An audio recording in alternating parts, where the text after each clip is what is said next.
George, we have just celebrated a milestone in your family's life, and that was the boxing match between your father and Muhammad Ali. Now, what are the stories that you get from your father being in one of the greatest matches ever? Yeah.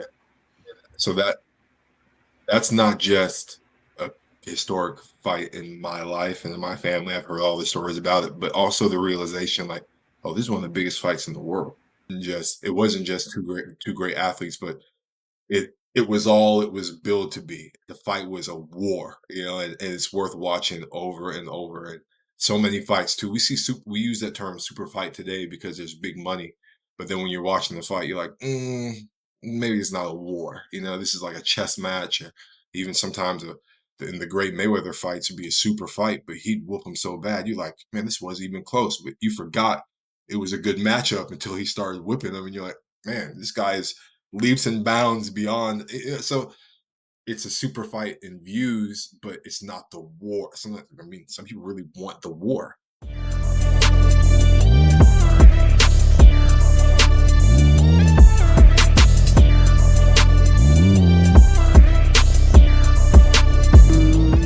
It's your boy, SoSo Juv, and we in the building. Welcome to another episode of the My 5 Cents podcast.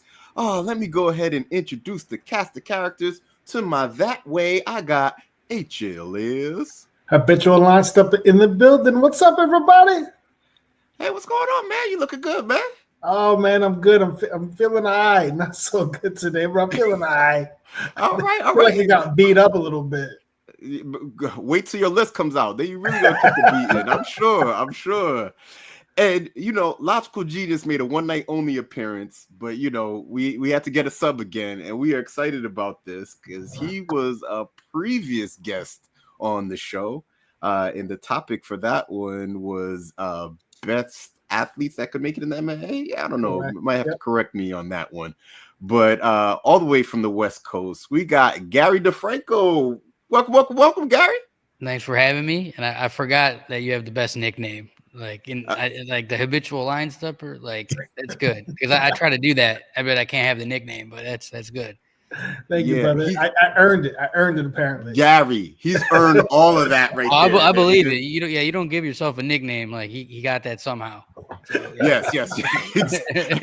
I'm the one who gave it to him. Okay, with the lines that he's been habitually stepping on me. Yes, he definitely has earned that. So what's going on in your world, Gary? Man, living the dream. Out here in Vegas. Been in Colombia a lot. I own a piece of an MMA organization down there that we're trying to build with a lot of, really good talent, and just been trying to, just the plan is always to make dope shit with dope people is like what we like to say, and like we try to find best athletes, actors, influence, whatever it is, we try to give them a platform and build it for them. And this is great. Like this podcast is awesome. You guys have great topics. It's different than the rest of them. Like I thoroughly enjoy it. As soon as you text me I was like, yes, like I've been wanting to come back on. So that was real dope. Oh, awesome. And obviously the guest today, that's amazing. Obviously I'm a huge boxing fan, so I was like, oh shit, nice. Okay, so don't tell too much. Let's get into the bio. Let's get to who our guest is. And actually, let's start with the topic. I forgot you can't see me yet. So our topic for today is best TV/movie athlete of the last 25 years. And our guest is an entrepreneur and public speaker. As the fourth son of a legendary boxing champion, he has embraced the family's legacy while carving his own path. Known as the Big Wheel, our guest has been involved in managing business ventures, including his father's iconic brand. He is also active in philanthropic efforts, focusing on youth empowerment and education. With a charismatic personality and a commitment to excellence, our guest continues to build on the family name, inspiring others through his work and dedication. Please welcome to the My 5 Cents podcast, George Foreman IV. Welcome, George. Man, honored. What a great introduction. Makes me sound so official and like business minded. And of course we would pivot completely to fictional to fictional characters. So Yeah. I thank you for the great introduction and I'm honored to be here with you. Thanks We so are much for honored. joining us. Yes, we are honored to have you on. So let me start you with the icebreaker, which is George. What is your superpower and how has it influenced you in your journey? Oh man, I think my superpower is that I've never met a stranger. I'm a people person. It doesn't matter if it's a 8-year-old boy picking a fight in the corner with some of the other kids. I'm a certified teacher, so this is a real situation that I might find myself in. So, and 5 minutes with him, that's my homie. Or an 85-year-old man sitting here looking at a sports car trying to figure out if he's going to buy it this year. 5 minutes with me, that's my best friend. Yeah. So it doesn't take long. I never met a stranger. So that being said, it's always put me into certain roles in life. A lot of marketing, a lot of journalism, a lot of sale. That's just where the world has placed me. I sometimes wish I was a little more antisocial, but like you said, it's my superpower. So just lean into it, be who you are. I in the fight world, it's very rare. Actually, a lot of boxers are really quiet people. And growing up in the gym, the only time you would hear a lot of chatter. I grew up in a boxing gym, literally, and it was like debates, like the older guys in the corners debating. And we even really had a rule for the young fighters while we were training. It was not uncommon to hear somebody tell you, "Shut up." If you're working, you should be silent. Be quiet, stop making all that noise. That was like our mindset. So anyway, you grow up listening to the older guys talk a lot. So now I feel like I'm getting to the OG mode. I can run my mouth and it's my career. So There trying you to go. trying to make it. Nice. So I'm gonna let you know we have some serious questions for you. All But right, this yeah. first one, this one right here, we need to know why your daddy name all y'all George Foreman? Well, if you ask him, he'll give you a different reason probably every time. But he said my dad fought until he was 50. He had his last contracted fight to fight Larry Holmes at 50 years old, and he was in Yeah. shape and training. And he always said uh, his wife told him as long as you could remember all his boys' names, he could keep fighting. So he kept naming them George. He'd never forget. That's what he says. But the truth is, it became a tradition that we all have a unique reason why we became a George, but we all also have nicknames that we got from birth. So Yeah. my name is George Foreman on paper, but I was Big Wheel from all my life. I remember figuring out I had to spell my full name. I just want to be Big Wheel. I can spell that. I don't want to have to learn. As a little kid, you have to write out that full name. You're like, oh Yeah. my God, it's all those letters. Like, that's what Yeah. we Big Wheel. Yeah. Now I can handle both. Yeah. I love it. I love it. But we do. We all have nicknames. The oldest is George Jr. We call him Junior. Monk is after him. He's the third. I'm Big Wheel, G4. After me is G5. We call Red. His name is also George. And Okay. G6 is the baby. Big Joe, we call him. He's one of the biggest, but he's the baby. So Got it. Got it. Hey, growing up, and with all this male testosterone in the house, growing up, you said in the gym, your dad's one of the top boxers in history. Were you guys fighting a lot? And were you guys like play it off, be like, yo, we're just fighting practicing, was guys? fighting was commonplace. It was very common. Going and sneaking into the gym, putting on gloves. But what we really learned, it evolves after a while. Then you realize like, okay, boxing is just one way we can compete. So it really became competition on a general scale. Tennis, basketball, Mhm. whatever you pick it, we did it.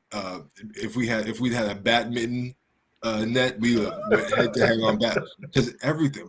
Man, what really became the thing was uh, NBA 2K, NBA Live, and Madden became Yeah. okay. Because I'm in the middle. I have two older brothers and two younger, so Yeah. video games became kind of a common ground. The older and the younger could all kind of get together and play. So boxing, it was hard. My older brothers were so much larger than me, even now. But especially Really? growing up, there was no way I could box them. So I could get them in like basketball, come in as a Yeah. lefty on the basketball court, or of course, video games. But even that, I mean, we probably destroyed more PlayStations trying to hurt each other's feelings. Like we had a rule 21-0 skunk, and if it's like with the score right before that last field goal, you're like, what's fragile? Like grab your stuff and run after you make this field goal. Get out of here because it's about to go nuclear in this room. So TVs, destroyed TVs, damaged cars. I could tell you the war stories. Thank God we didn't have YouTube. Yeah. Wow. I get it. I get it. Gary, hop in there. I mean, I think that's awesome. You know, the reasoning is a funny story, but I think like just, you know, a lot of families don't seem to get along that well these days, and the fact that you guys were tight and like that you could have the name and have the legacy, but also carve your own path. It's hard for people to do, and I think it's very commendable. So many of us, it's really easy to just be yourself. There's always somebody else establishing a role of independence. So, okay, well, they're doing their thing, I can do my thing. But also, all having the same name, you're also kind of, if I mess up, he messes up, and vice versa. So you kind of give the same respect that you want in return, and it creates a camaraderie, forced camaraderie. It's like everybody being a Marine or something like that. It's like maybe I don't like him, but we're on the same side, so may as well. Yeah, we might fight today, but if somebody messes with them, it's on. That's my that's my companion. That's it. I can see So, that. I can see that. George, we have just celebrated a milestone in your family's life, and that was the boxing match between your father and Muhammad Ali. Now, what are the stories that you get from your father being in one of the greatest matches ever? Yeah. So that's not just a historic fight in my life and in my family. I've heard all the stories about it, but also the realization like, oh, this is one of the biggest fights in the world. And it wasn't just two great athletes, but it was all it was billed to be. The fight was a war, you know, and it's worth watching over and over. And so many fights too. We use that term super fight today because there's big money, but then when you're watching the fight, you're like, maybe it's not a war. You know, this is like a chess match, or even sometimes in the great Mayweather fights would be a super fight, but he'd whoop him so bad, you're like, man, this wasn't even close. But you forgot it was a good matchup until he started whipping him, and you're like, man, this guy is leaps and bounds beyond. So it's a super fight in views, but it's not the war. Some people really want the war and the knockback and the bloodshed. So you got a little bit of both.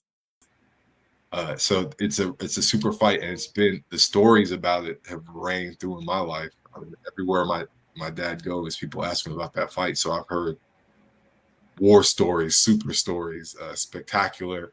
I've heard it all. But no so fights more like so, that yeah, anymore. on both sides, you know, and not just the fight, but the people who were there, those who came to support the show that went on around it, the villages and the government, all of it. And we'll have time to talk about it for forever, but I could go on and on about the great rumble in the jungle. Yeah. Speaking of that, like some of the hype around these fighters to me was their physical just appearance, just their stature, just their shape. When I was coming up, you guys had like rip guys like Tyson, Holyfield, Riddick Bowe, Lennox Lewis. Like these guys were like chiseled to the gods. Now you guys have name fighters like Tyson Fury and like this other guy named Ruiz, who's not in the best shape. How do you think that impacts boxing in terms of selling it and in terms of just, you know, maybe going the distance? I think that's what makes boxing great is that it doesn't matter what you look like. Somebody's got to survive in the ring 3-minute rounds with you. So it's like, hey, you can say what you want. You got to get in this ring, glove up, and go head to head. Now, conditioning, the truth is, athletes come in all shapes and sizes. When you get into heavyweight, that's when you start to see these big ranges. I'm a boxer myself. I love the sport. I consider myself a student of the sport. I had to accept the fact that heavyweight is not the environment that I should be fighting in because of guys like John Ruiz, Tyson Fury. You get in there, a guy's 6'8", 315 if he so chooses. More likely, 260 plus is common. Even my older brother, he fights at 240, 250. So it didn't make sense for me strategically to try to, because even if you do everything right, when somebody's that much larger than you, it's the chemistry. That's why they have weight classes. So they become different weight classes in the sport. But build means nothing in boxing. And I think the greatest example, Evander Holyfield versus George Foreman, 12 rounds head to head exchanging blows, split decision. Yeah. It all came down to execution, strategy, physical capability for George. Knowing what I know now, it was his knee injuries at the age of 46, 45. Like that's what it came down to. His physique didn't matter. If his knee, if he's just one more year, one more injury, like that one. But then he still ended up winning the title to Michael Moore later, who was cut. Yeah. He takes account. So you never know. In boxing, now other sports maybe not, but in boxing, if a guy puts on the gloves, you better respect him like he can do it. Yeah, if he got hands, he got hands. He got hands. That's exactly it. Yeah, that power stays forever. I mean, you don't want to get. I would not want to get hit by any of these guys if they're 90 years old, let alone like 45. That's exactly right. Yep. Speaking of, I have to get your thoughts. I'd be remiss.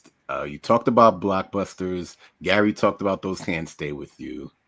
Jake Paul versus Mike Tyson. Rigged or not rigged? It's boxing.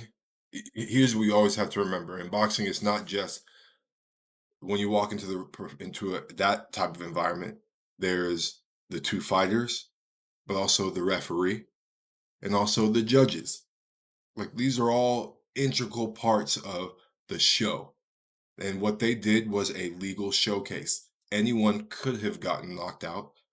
Why they didn't, each man probably has a reason. I spar regularly, and often in sparring, you change your mindset. Mike Tyson has a quote: "Everyone has a plan until you get hit in the mouth." Both those men got hit in the mouth, and I'm sure whatever they had planned on paper started to change once the hits start landing. And I've seen vicious guys who could tear bags down, get into the ring, eat a couple of jabs, and turn to completely different people. I've seen when it feels rigged, and maybe you think that, but the truth is, a couple concussions and a couple rounds in, and you're like, okay, wait, how bad do I want to get this guy? That kind of these things start to happen. So I think we saw a lot of that, a lot of humility and respect, one man to another, but we also didn't see a world championship bout for a title belt. That's not what this was. Okay. And if a title belt was on the line, it's losing your belt or winning a belt, then you see a different aggression from people. So I think that those things have to be taken into consideration. Now, I think it was a great showcase of the sport, a great showcase of the Mike Tyson style over time. Like he did all the things that we talk about in the peekaboo style. When he got into danger, the step around and throw in front. It works. Now he's the older version of it, but we still got to see the art, and that's what it's all about. Boxing is a martial art.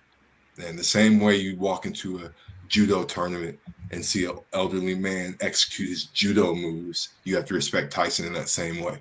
He did it, and that's how I look at it. Yeah, it's hard to tell. There's probably 5 people that know what really happened. Yeah.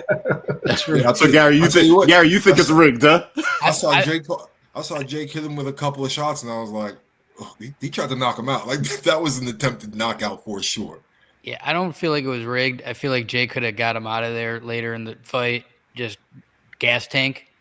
And I think he did the right thing by not smoking everybody's hero in front of everybody and kind of just Tyson.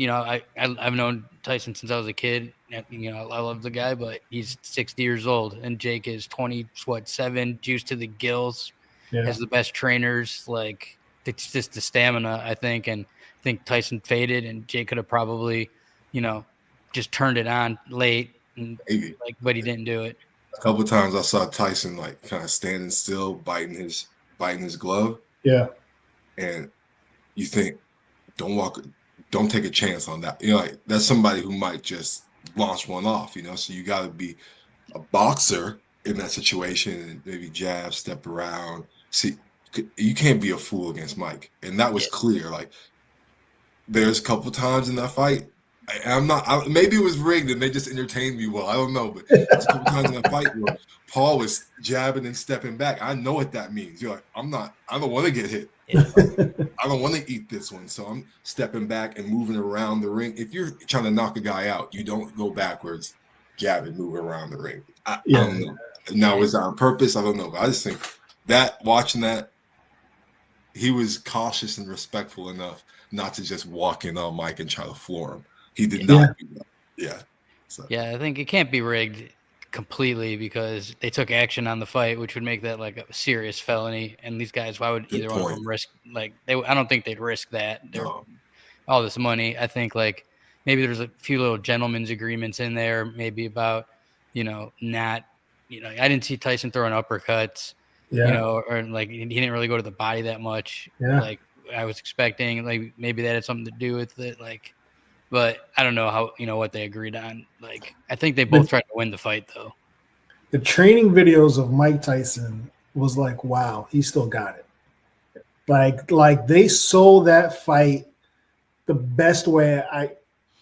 It was a marketing 101 class. It was fantastic. And you saw Tyson in the gym. You saw him training. The guy we saw in the gym, I didn't see in the ring.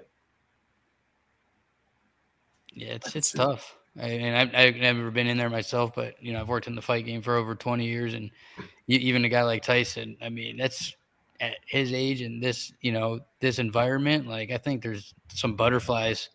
You don't want to lose, especially if you're Mike Tyson. I think like there's adrenaline dumps, and those flurries in the gym are good, but then under the lights with round after round and the pressure, I think like that definitely weighs on everybody. Yeah, it's debatable.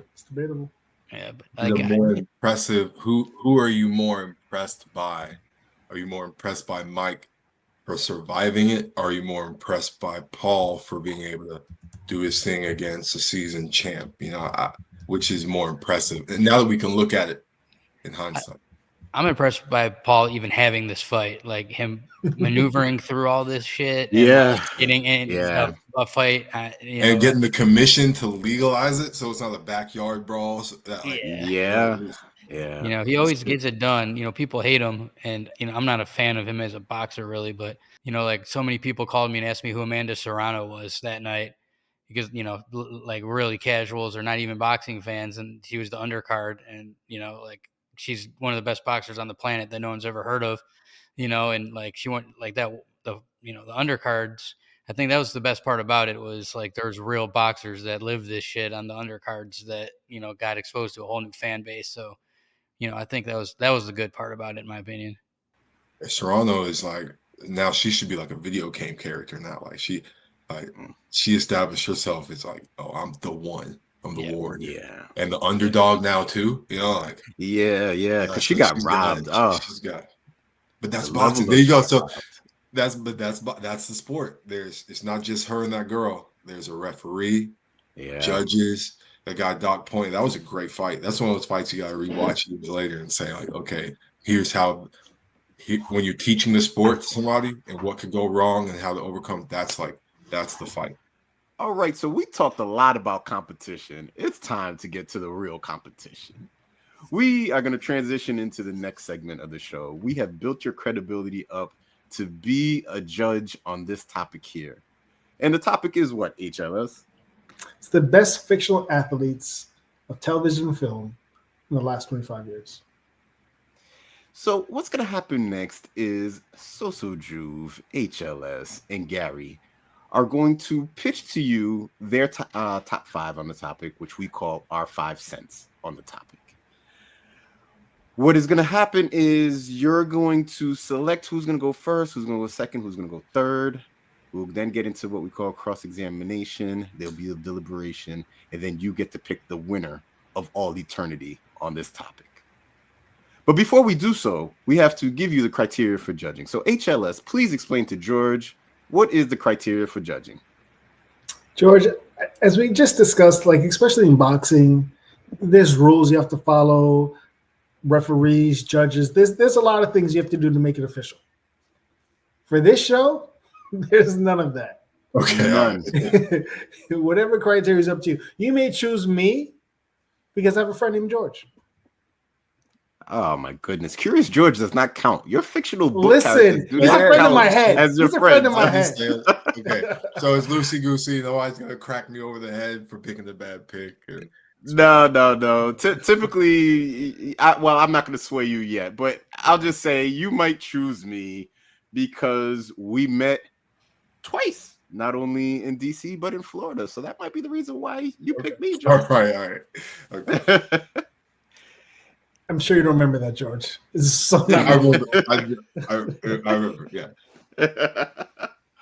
So it is completely up to you how you decide. But the first thing that you need to do, HLS, is decide who goes first. I think I want Gary to go first. I want to hear his picks. He's a fight fan, so I feel like he has the combat sports background, so I feel like him and I are gonna have some commonalities early on. So I kind of want to hear it. Yeah. Okay. All right. Don't believe the hype. Yeah. All right. He's gonna surprise me. I had I'm a big combat sports guy, but I'm also a reality TV documentary guy. And so I kind of went both. So first I went with Kenny Powers from Eastbound and Down. I don't know if you guys have seen that on HBO. Yes. Great pick. Like he was like based after John Rocker, who people didn't really love, but like the guy's hilarious. And if I could grow hair, I'd probably get a mullet still, and I wouldn't. But I went with that because, especially the first season, it cracks me up. Then I went with Adonis Creed. I'm a huge Rocky fan. My favorite movies ever. Michael B. Jordan, we just interviewed him for a documentary I'm doing about Jacob Stitch Duran, who is a cut guy in boxing that everybody knows. He was really cool to us, did the interview for us, helped us out a lot. And now he's directing the movies too. So mad respect to, there's a couple Rocky movies towards the end of the first one I didn't like. So I was a little critical of the Creed movies when they came out, but I've been a fan. So that's number 2. I don't know if this counts or not for number 3, but I picked Ricky Bobby because most people that watch NASCAR say it's a sport. From Talladega Nights, because that's just hilarious. No, he counts. Yeah. Okay, I was wondering, like I had a backup plan, but so I kind of went like one serious, one comedy, one serious, one comedy. Back to boxing. We got Sweet Pea from $1 Million Baby. The underdog story, defying the odds, just boxing, like to the nth degree. It's just, like not supposed to win, dig deep, tragedy all around you. Yeah, I think that's like, you don't see a lot of female athletes depicted in these movies. So, definitely, pick that one. And then I went with the Ram, Randy Robinson from The Wrestler. I think that movie's just crazy. Mickey Rourke is like a character. I got to meet him and interview him a couple times when I was doing The Ultimate Fighter. And like, that's a crazy world. And yeah, I think I tried to pick some that were entertaining, some that were more realistic, some that were drama, and some that were comedy. And I tried to have a well-rounded list, demographically as well. And I think my list is perfect. So I don't even really think we need to see the others. Oh my goodness. Look at him falling right in line. I love it, Gary. I love it. Talk. I was thinking you guys probably have pretty good lists, like a good solid second and third, but we could just kind of hit lunch right now, and Okay, we shall see. George, who do you want to hear from next? Okay, let's see. Let's do let's HLF. Let's hear from the big guys.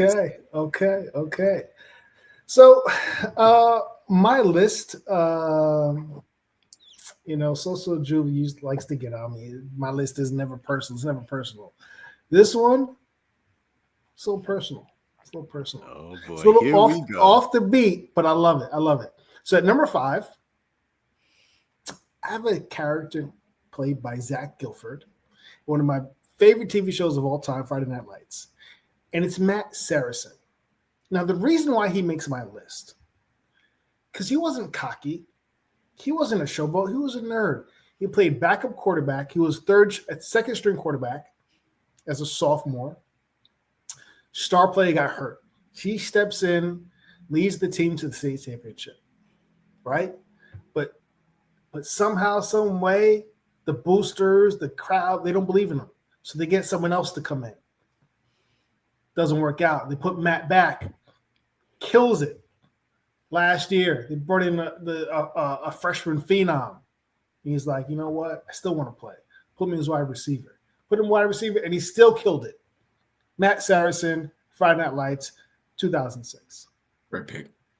And number 4, got to get a woman in here. Now, she was a high school basketball star. She goes overseas to play, comes back home, it wasn't working out, and you know what? She wants to play for her man's heart. Just one game for your heart. Monica Wright, Love and Basketball 2000. She has a baby, and you know what?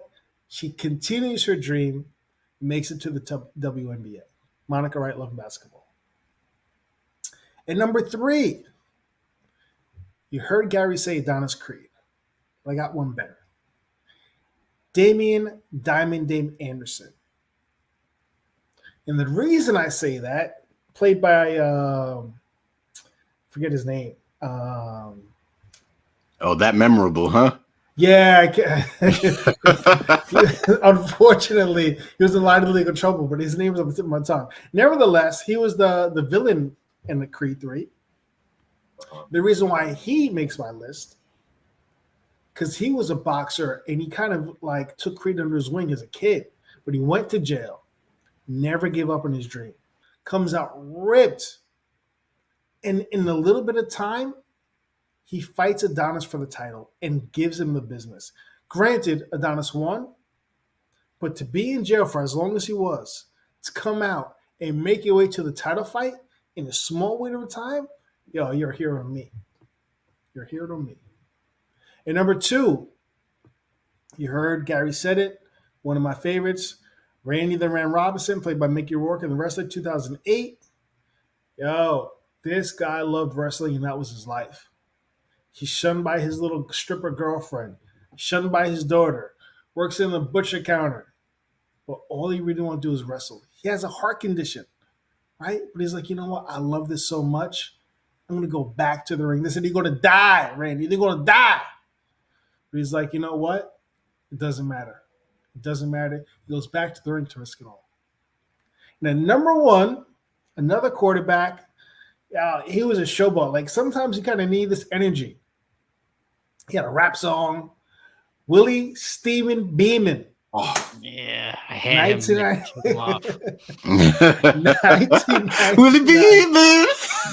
Legend, man. It's legendary quarterback. Legendary. He had the hit song. Yo. Yeah. He talked hit song. Calling all his plays. Gets into fights with the running back because he's so cocky, but he could back it up on the field.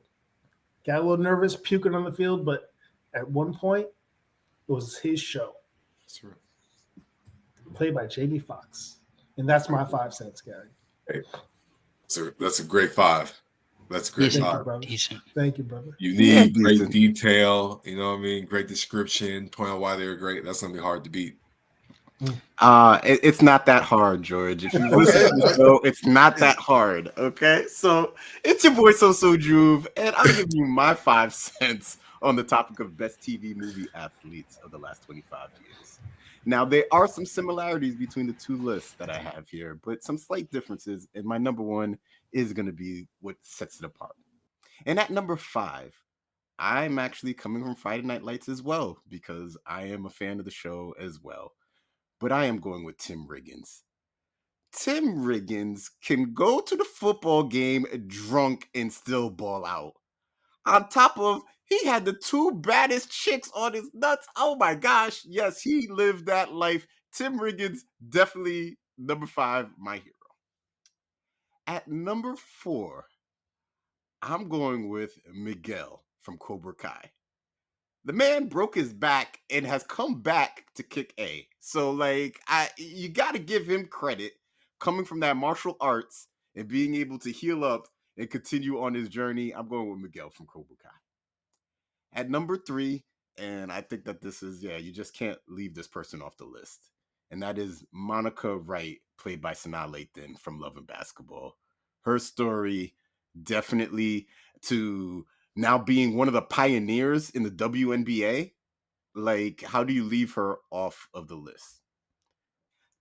At number 2, I have to go with Adonis Creed, played by Michael B. Jordan. And the things have been said already about him, but he got so jacked for that movie, the story, so on and so forth. Beautiful thing. And at number 1, it is only the most electrifying athlete ever.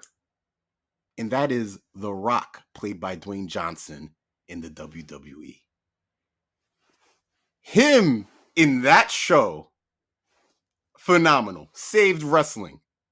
Okay? Saved wrestling. What more could be said? His rivalry with Stone Cold.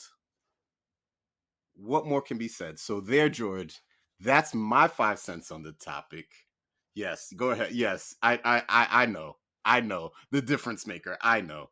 But what's going to happen before you crown me the king is next week, we're going to get into something that we call a little bit cross-examination. It is going to see. I'm shy because you're nervous. No, not at all. Because I'm ready for this cross-examination. Okay, you better be ready.